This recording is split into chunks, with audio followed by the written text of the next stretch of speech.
Entering week 13, the Seahawks are in first place in the NFC West. That's obviously something to be thankful about, but there's plenty of other reasons the Seahawks and Seahawks fans should be thankful heading into this holiday season. We're going to be breaking it all down here on our latest Tuesday edition of Locked On Seahawks.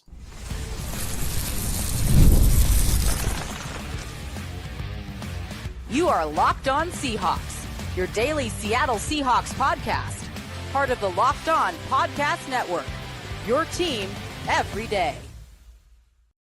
Greetings, 12. This is Corbin Smith, the host of the Locked On Seahawks podcast, your daily Seahawks podcast, part of the Locked On Podcast Network, your team every day. Glad to be joined here on our Tuesday episode by my co-host in crime, Rob Rang. And a special thanks to each and every one of the 12s out there, whether you're tuning in from West Seattle or Cedar Rapids, Iowa. We greatly appreciate each and every one of you for tuning in and making Locked On Seahawks your first listen 5 days a week. We are in the midst of the holiday season. Thanksgiving coming up on Thursday, a special holiday week to each and every one of you. Hopefully you get to enjoy it with your friends and family as we draw closer to the end of the 2024 year. On the calendar, certainly an exciting time for families. It's an exciting time for football with several games they're going to be playing on Thursday. Fortunately, for those of us that cover teams, don't have to fly to cover a Seahawks game on Thanksgiving this year like we did a year ago. But we're going to be diving into some Tell the Truth Tuesday takeaways coming out of Sunday's victory over the Cardinals. We're going to look at what's new with the New York Jets, and we're going to have a discussion about what the Seahawks and their fans should be thankful about heading into Week 13 of the 2024 season. This episode is brought to you by FanDuel. New customers can place a $5 bet, and you'll get started with $150 in bonus bets if you win your first $5 bet. Visit FanDuel.com to get started. Now for your lead story here on our Tuesday edition of Locked On Seahawks. It's officially the holiday season. We've got Thanksgiving coming up on Thursday, and look, we can get off with this start here right off the bat. As far as reasons to be thankful, if you're a Seahawks fan, this team lost 5 out of 6 at one point this year, and they're in first place going into Week 13. That seems like a pretty good reason to be thankful. The Seahawks would be in the playoffs as the number 3 seed if the playoffs started tomorrow. Unfortunately, they don't start tomorrow. But we have 6 games left. The Seahawks have a prime opportunity to get into the postseason. As far as reasons for the Seahawks and their fans to be thankful, Rob, what's the first thing that jumps out to you, aside from the fact that, well, the team's in first place despite some of the struggles they had earlier this year? Well, I think the single biggest reason why the Seahawks are in first place, as you mentioned, Corbin, is the improved run defense. And so it would be the increased physicality, the increased awareness just in run support from the back seven, not just the front line, but the back seven as well, linebackers and the defensive backs. I think that is the single biggest reason why the Seahawks now are in first place in the NFC West division. I mean, just think about it. A month ago, the Seahawks gave up 228 rushing yards to the San Francisco 49ers. And right around that same time, they gave up 175 yards to a New York Giants team that basically just released their quarterback in Daniel Jones and now feel like they are almost in purgatory. And then you go back to this past week against the then first place Arizona Cardinals, and it's in a running back in James Conner, who, I was kind of pounding the table as one of the absolute best in all of the NFL in terms of just being able to kind of shift his way through tackle attempts, and they limited the Arizona Cardinals to 49 total rushing yards. That's not only James Conner, that's Kyler Murray as well. So one of the things I am most thankful for is the physicality and intensity, the increase of both. For the Seahawks perspective, to me, that is the biggest reason why the Seahawks are in first place. And I think that Seahawks and their fans should be thankful that big number 72 is back in the lineup, and he's now started 2 games. And granted, Abraham Lucas has had some rust that he's had to shake off. There's been a few blocks that have been missed. There's been a few times in pass pro that he's been beaten with speed rushes. You had to expect that. He hadn't played for almost a calendar year. But if you're looking for a silver lining with this run game, it's still not where it needs to be, not even close. But when you turn on the tape the last 2 games, you have seen some physical play from Abraham Lucas. That counter trade we talked about yesterday with Zach Charbonnet, seeing big Abe Lucas rumble upfield as the lead blocker and just kind of using his right shoulder to just ward off multiple defenders so that Zach Charbonnet could get 12 yards on that game. Those are the kind of plays that should have Seahawk fans really excited. And you just got to be thankful that Big 72 looks like he is back this time for real. Because when he returned last year from injured reserve, he was a shell of himself. He was not healthy, and you could tell he wasn't getting the drive off the ball. He wasn't moving well. Right now, even if there are some rusty plays that he's trying to shake out, he's trying to get his legs back underneath him, it's not because he's still banged up. He looks healthy. He's moving guys. He's playing with physicality. He's had 3 pancakes in 2 games. He's moving well, as demonstrated on that counter tray. That's a real reason for anybody that is a Seahawks fan to be excited to see Big Abe Lucas, who I think is one of the key factors for this team to be able to win this division in the last 6 games, to see him out there and return and stay healthy. Yeah, no question about it. I mean, again, just the size, the physicality, the intensity along the line of scrimmage has been a huge part of Seattle's improvement. But I also think that the Seahawks fans out there should be very, very thankful for the fact that they have some of the best and most talented skill position players in all of the NFL. I mean, I think the conversation begins with Geno Smith, but I especially want to focus in on Jackson Smith-Njigba and the ascension that we've seen from him. DK Metcalf, certainly, Geno Smith, Kenneth Walker the third, as well as Zach Charbonnet. All of them have just been able to kind of take over games with their big playability at stretches so far this season. I think it's easy to kind of forget about. It's like mashed potatoes on a Thanksgiving or a potlatch ceremony. I mean, sometimes you just kind of forget about the staples, but those staples are why, again, along with the increased size and physicality and just in intensity on run defense, are why Seattle is in first place at this point. And for me, the other reason that I've got down to be thankful, John Schneider's been under fire for large chunks of this season, and we've talked about it. Some of the reasons behind it were warranted, especially, and we'll talk more about this later, I'm sure, but the situation at the guard spots continuing to be in flux.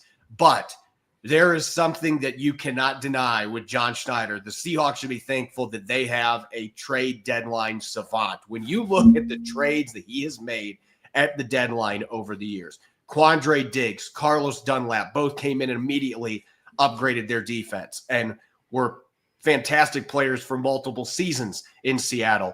Leonard Williams last year, everybody was complaining. I would say 85% of fans, we gave him a 2nd-round pick for Leonard Williams. This seems like too much, and he's going to be a free agent. We're going to have to pay him. Not only has that trade worked out, but obviously paying him $64.5 million on a 3-year contract. It looks like a bargain right now. He's the 11th highest paid defensive tackle in the NFL, and he's playing like a top 5 defensive tackle in the NFL. You are getting more than your bang for your buck there with that contract for Leonard Williams. And then this year, going out and getting Ernest Jones, and what a pickup that has been. 47 tackles in 4 starts. You can point to him as the single biggest reason that run defense has gone from being what it was before his arrival to now the last 3 games being one of the best in the NFL. They've been stifling rushing attacks. Number 13 is a big reason for that. So I think Seahawks fans, I'm not saying that they take John Schneider for granted because, again, he's not perfect. There's been some free agency misses, but there's no denying the track record when it comes to acquiring talent at the trade deadline. And more times than not, those are players that he isn't just renting. These are guys that he has been giving new contracts to. We saw that with Leonard Williams. We saw it with Quandre Diggs, and absolutely expect to see it with Ernest Jones. That there's going to be a big contract in his future, and he's going to be one of the building blocks for this team. And he gave up a 4th-round pick. In the grand scheme of things, that looks pretty darn cheap now, giving up a 4th-round pick, given how well Ernest Jones has played. You get him re-signed, and it looks like another magical trade deadline deal for John Schneider heading into the holidays. So this is something Seahawks fans should absolutely be thankful about, that John Schneider, even when there's misses in free agency, he is so good at finding value in the trade market at the deadline and bringing in impact players that can really help the Seahawks, especially on the defensive side of the football. He has been so good at that over the years. When we come back next, we've got Tell the Truth Tuesday. We're going to have some final thoughts from Sunday's win over the Cardinals and what it means going into the last 6 games with the Seahawks in first place and looking to fend off their rivals in the NFC West. We'll get to that coming up next here on our Tuesday edition of Locked On Seahawks. This episode is brought your way by Skylight. Missing someone this holiday season and want them to be part of your festivities from afar? Maybe gift giving isn't your love language. You overthink it and wind up with something disappointing or nothing at all. If you come from a big family, it can be hard and expensive to buy each one a personal gift for the holidays. We got the perfect gift for you. Skylight Frame is the touchscreen digital photo frame your whole family will love. Upload thousands of photos with your phone and watch them appear in seconds. It's so easy to use. Setup takes less than 60 seconds. Invite your friends and family to easily share photos via the free Skylight mobile app or on email. No account or subscription required. It looks beautiful in your home. Photos are displayed in HD resolution, and you can choose from 5 different frame styles. Set it up in portrait or landscape mode. And now is a special limited time offer for our listeners. Get $20 off your first purchase of a Skylight frame when you go to skylightframe.com/NFL. That's SKYLIGHTFRAME.com/NFL. Get $20 off your purchase now at skylightframe.com/NFL. This episode is also brought your way by our friends over at FanDuel, America's #1 sportsbook. Right now, new customers can bet $5 and get $150 in bonus bets if you win this holiday season. The FanDuel Sportsbook app gives you everything you need to place live bets in the NFL all in one place. When you get a hunch in the middle of the game while chilling with your friends and family on Thanksgiving, you can check out the latest stats, view live play-by-play, and so much more on the same page where you place your bets. You can bet on everything from Jackson Smith and Jigba getting the first 30-plus yard reception in Sunday's game against the Jets, or Noah Fant returning and scoring a first touchdown in almost 2 calendar years in New Jersey. Just visit FanDuel.com to join today. You'll get started with $150 in bonus bets if you win your first $5 bet. That's FanDuel.com. Never waste a hunch and make every moment more with FanDuel, an official sportsbook partner of the NFL. Welcome back to our Tuesday edition of Locked On Seahawks. This is your host, Corbin Smith. Glad to be joined, as always, by my co-host in crime, Rob Rang. And a happy holidays to all the 12s who are listening in. And best wishes this week to you and your family. Make it a great one. The Seahawks improving to 6-5 on Sunday with a 16-6. I keep saying 15 for some reason. 16-6 victory over the Arizona Cardinals.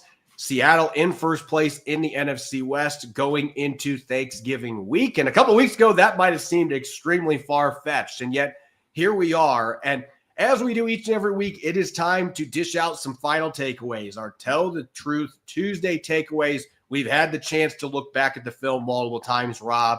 And look, this is going to be a very offensive line-centric segment. I just have a feeling that you and I both have plenty to get off our shoulders when it comes to the continued struggles up front, both in pass protection and run blocking.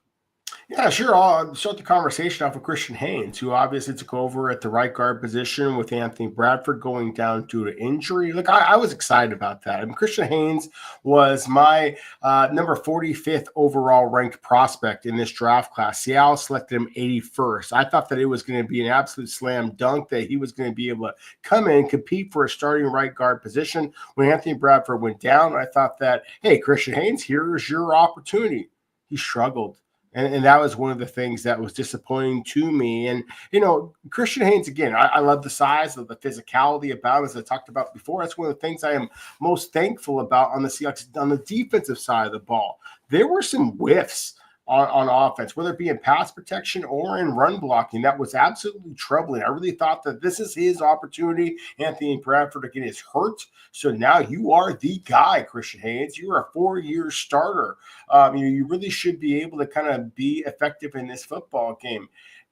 6'2", 317 pounds is what he measured in at the combine. He's got 33.5-inch arm. He has 9-inch hands, and that is, to me, one of the things that is a little bit troubling about his play is that sometimes you just see him kind of shoot his hands, but he lacks kind of the radar that I'd like to see from a guard that has the starting experience that he has. He has got to be better in practice this week, or we talked about it in yesterday's show, Corbin. Mike McDonald mentioned Satoa Lemea, who I had as the 90th best prospect in this draft. Seattle got him at 179th overall. I do think Satoa Lemea may wind up pushing Christian Haynes at that right guard position, just because of the fact that Seattle needs to be better. They're going up against a formidable defensive front here against the New York Jets. So to me, if Seattle is going to be able to continue their success, starting to run the football a little bit, starting to be a little bit more productive on offense, then they have got to get better play at the guard position specifically. So Christian Haynes, the pressure is on you at this point. I mean, put up or shut up time. You may have been a 4-year starter at UConn, but if you want to be a 1-year starter in Seattle in the NFL, you're going to have to be able to play a little bit better football than you showed in your most extensive rookie debut here for the Seahawks last week. And I'm not going to be piggybacking off you because I'm going to be going down a little different avenue here. But I think you and I are both in agreement that the best scenario here, you want to see what Christian Haynes can do when he's had an entire week of practice as the starter. And I know that Mike McDonald's comment suggested that that wasn't a given. But watching the film, look, this is just the brutal honesty that we dish out on Locked On Seahawks. It is not going to always be those Seahawks colored glasses. Like, that's just not the way that we do things on our show. And Laken Tomlinson played maybe the worst game I've ever seen him play on Sunday against the Arizona Cardinals. It felt like every time that Seattle had a run play that was blown up, a big part of it was because number 70 did not get his block. There were a number of times that he just looked like he was moving in space and had no idea where he was supposed to block, which is crazy for a veteran that has played as many games as Laken Tomlinson. But there were several times linebackers just shot past him that he should have at least gotten a finger on. And in pass protection, he gave up a sack to LJ Collier where he got bull rushed into oblivion by LJ Collier, who I think equaled his sack total on that play for his entire time in Seattle. Like, I can't remember him getting sacks in Seattle. I'm being brutally honest here. Like, you're week 13, Laken Tomlinson at this stage of the season, like, you would think that the veteran experience, he would be one of the players that you would be counting on that is going to be able to get his assignments down. So as far as my Tell the Truth Tuesday takeaways are concerned, I think it's the Tawalamea time. I just don't think it is at right guard.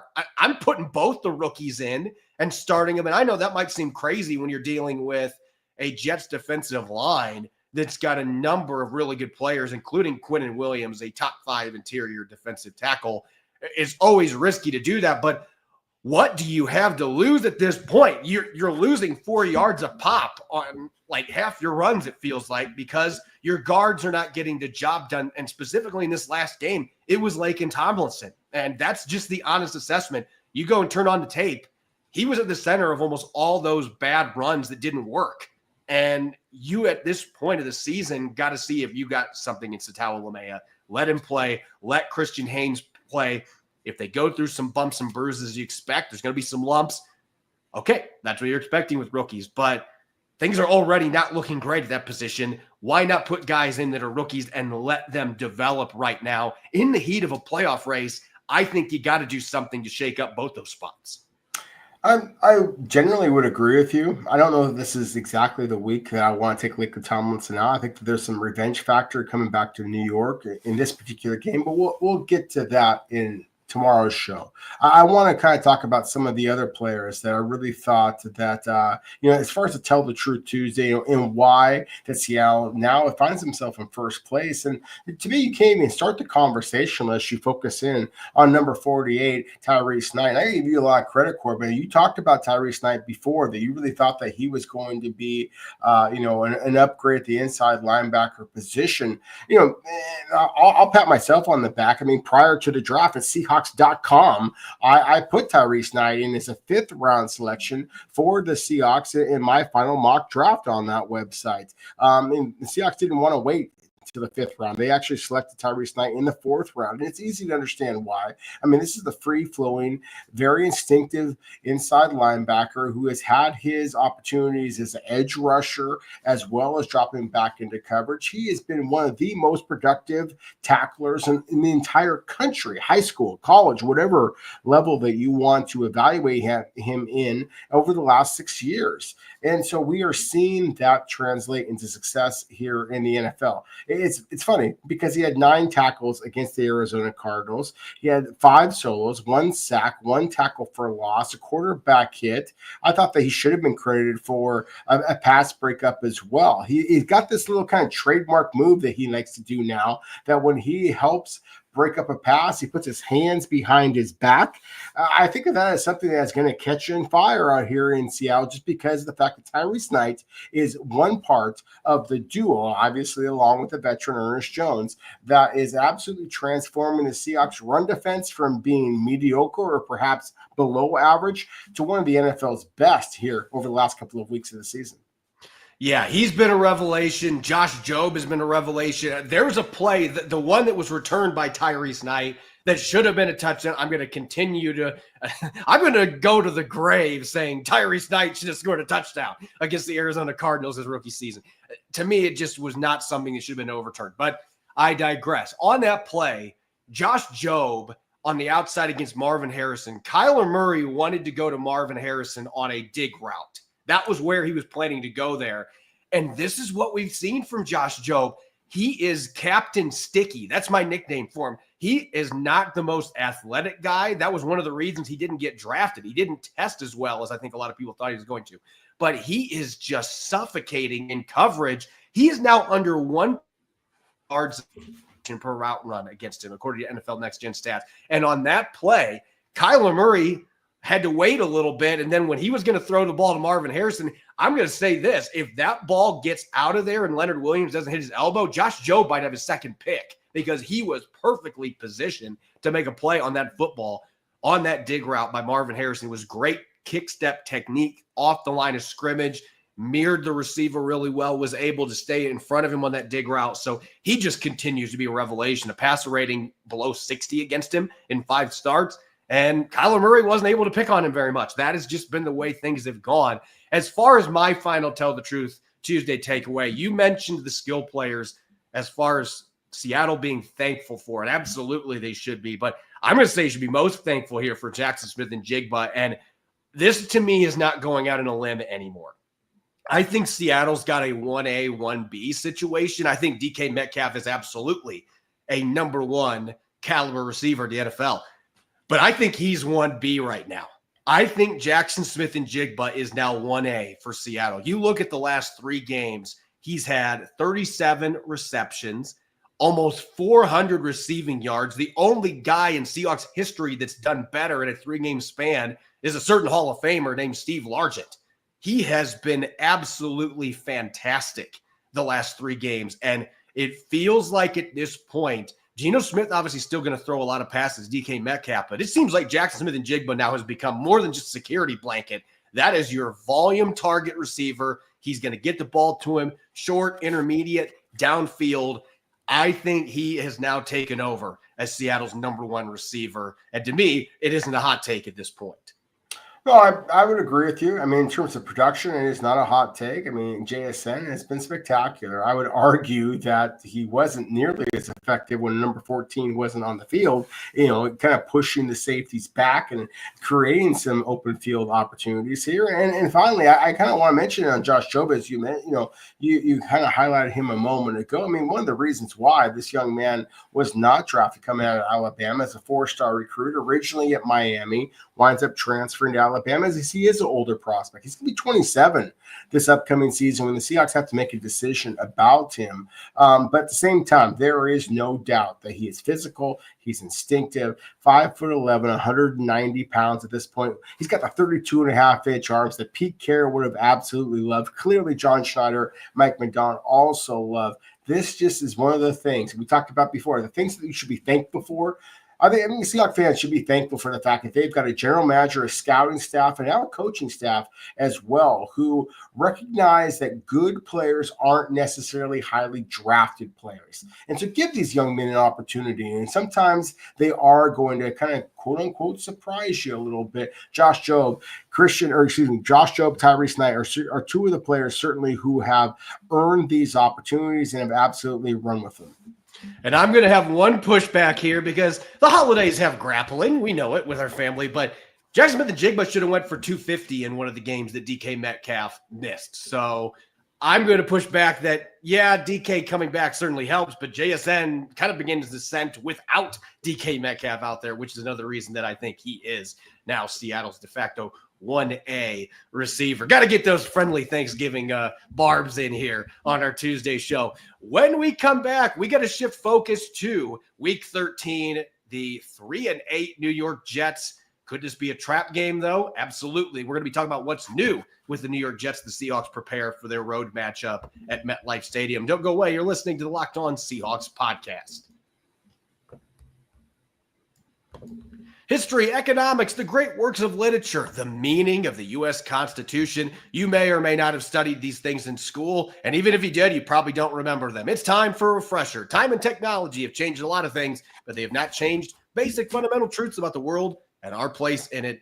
Hillsdale College is offering more than 40 free, that's right, free, online courses, including Constitution 101, the meaning of history of the Constitution, introduction to free market economics, and the great American story, A Land of Hope. All of Hillsdale's courses are self-paced so that you can start whenever and tune in wherever. Plus, you can go deeper with readings, quizzes, discussions, or just enjoy the lectures. Go right out of hillsdale.edu/locked-on to enroll. There's no cost, and it's easy to get started. That's hillsdale.edu/locked-on to register.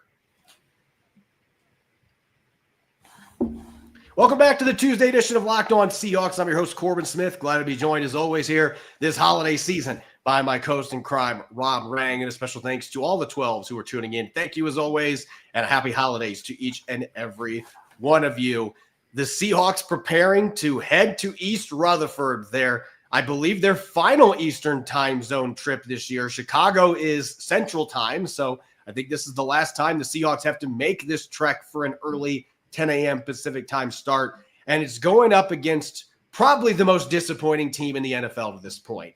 At least that's the narrative. I'm not surprised that the Jets are 3-8, but there's a lot of people that have looked at this season and wondered what happened with Aaron Rodgers coming back and all the talent that they've got on offense and defense. People were expecting this team to be right in the thick of things in the AFC East, and instead, right now, they are in the running for a top 3 pick in the NFL draft, Rob. It's been a difficult season. Robert Saleh got fired. I still think he was a scapegoat in this instance. I think there's a lot of other issues there. I think Robert Saleh is a pretty darn good football coach, but they have just been dysfunctional on offense, defense, special teams.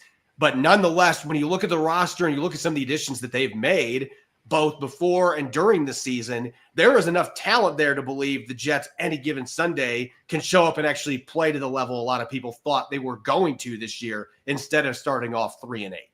Oh, no question about it. If you just want to look at the back of their football card, so to speak, I mean, there is an awful lot of talent, perhaps some future Hall of Famers on this New York Jets squad. Obviously, at the quarterback position, you have Aaron Rodgers. Obviously, at the wide receiver position, you have, Devontae Adams. At left tackle, you have Tyron Smith. Who, of course, was a longtime superstar with the Dallas Cowboys. You got Morgan Moses at the right tackle position. Don't even get me started on defense. I want to start off with the fact that you just mentioned Robert Saleh as head coach and the fact that the Jets, got rid of him. And then just like a week ago, the Jets got rid of their general manager and Joe Douglas, another very good talent evaluator, at least in my opinion, a scapegoat here, at least in my opinion. The New York Jets are a team that is in absolute disarray. And at the same time, it feels like they are kind of a wounded animal, so to speak, that this is a dangerous club. And as I mentioned before, anytime you have Aaron Rodgers, anytime you have a guy like Devontae Adams, and again, the talent that the Jets have along the offensive line, the fact that Seattle has struggled at least up until the last couple of weeks at run defense, and you got a back as gifted as Breece Hall, the only running back who was selected ahead of Kenneth Walker a couple of years ago. I mean, again, this is a very talented team, and the Seahawks quite possibly are going to be entering this football game, maybe having stuffed themselves, so to speak, with a little bit of turkey, a little bit of stuffing, a little bit of mashed potatoes. This is a trap game if you've ever seen it. So to me, this is one that Seahawks fans had better be geared up for. The Seahawks had better be geared up for because the New York Jets feel like a desperate team, and that's a dangerous team. I just think from a matchup perspective, and we're going to get to talk about the matchups on tomorrow's show, some pre-Thanksgiving appetizers with our matchups, but you look at the Jets defensive line, they lost Jermaine Johnson earlier this year to an Achilles injury. That was a huge loss for them. And not having him, they didn't have Hassan Reddick for most of the season. He is playing now. So that is going to be a potential difference maker there for the New York Jets off the edge. But Quinnen Williams, a top 5 defensive tackle in the league. Javon Kinlaw, formerly the 49ers. He knows the Seahawks well. He's had some really good games in the past against the Seahawks. It's been an up and down career for Kinlaw to this point. But that to me is an area where you look at some of the moves the Jets have made, trading for Reddick, and now that he's actually playing, and you have a big man like Javon Kinlaw that's pretty athletic for his size in the middle to go with Quinnen Williams. Those additions they've made in the trenches on defense are the ones that worry me some coming into this game, just because of what we just talked about in Seattle. They're just trying to figure the guard spot out, like perpetually, trying to figure out who's going to be playing guard. Can we get some long-term answers at both of those spots? And right now, it doesn't feel like they have short-term or long-term answers there, and you're playing against this defensive line.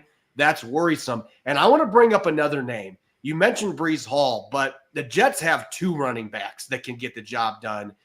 I still don't know how Braylon Allen fell to the 4th round. I mean, you're talking about just a man among boys. And actually, he's a boy among boys because he's only 20 years old. Like, he came into the league as a puppy. But this guy, he looks like he was carved by the Greek god. Just as a huge running back that trucks people. He can run past guys. Those 2 together, that is an exciting 1-2 punch that the Jets, unfortunately for them, they have not been able to maximize. But those 2 guys, if the Seahawks are going to have a team that can test them and their run defense right now, that is a 1-2, a 2-headed monster, however you want to put it, that could cause some problems, especially with some of the veteran linemen that the Jets have up front. Oh, no question about it. And I want to go back to the defensive side of the ball because, that, again, you and I both talked about it on the offensive side. But, again, the Jets not only have Hassan Reddick now back healthy for them, they got Will McDonald, the 4th, who is a very talented pass rusher in his own right. They got C.J. Mosley, who was a superstar at the Baltimore Ravens a little bit earlier than Mike McDonald was there. But still, I think there's going to be so much hype in New York about Mike McDonald kind of coming back to the East Coast and all that kind of stuff. I think that C.J. Mosley might be like, hey, you want to see an inside linebacker or a guy who actually has all-pro chops? I'll show you that. And so I'm very curious to see the way that C.J. Mosley is able to play in this football game. Sauce Gardner is the corner that won the Defensive Rookie of the Year over Tariq Woolen. And that was a hill that I was willing to die on a couple of years ago when I really thought that Tariq Woolen should have been the Defensive Rookie of the Year. Talk about, again, some revenge factor. What about DJ Reed at the cornerback position?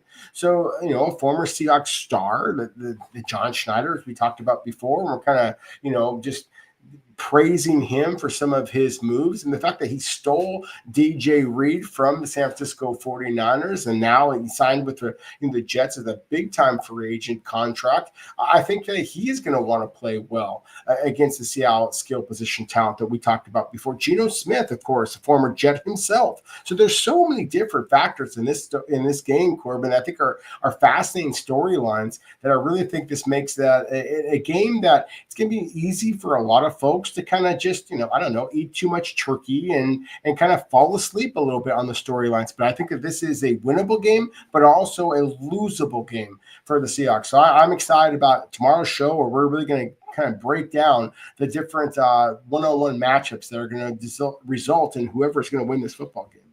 And you have to look at this team carefully because, they lost badly to the Cardinals a few weeks ago. There's been a lot of lopsided losses for this Jets team, but there's also been some really close games they lost earlier in the season.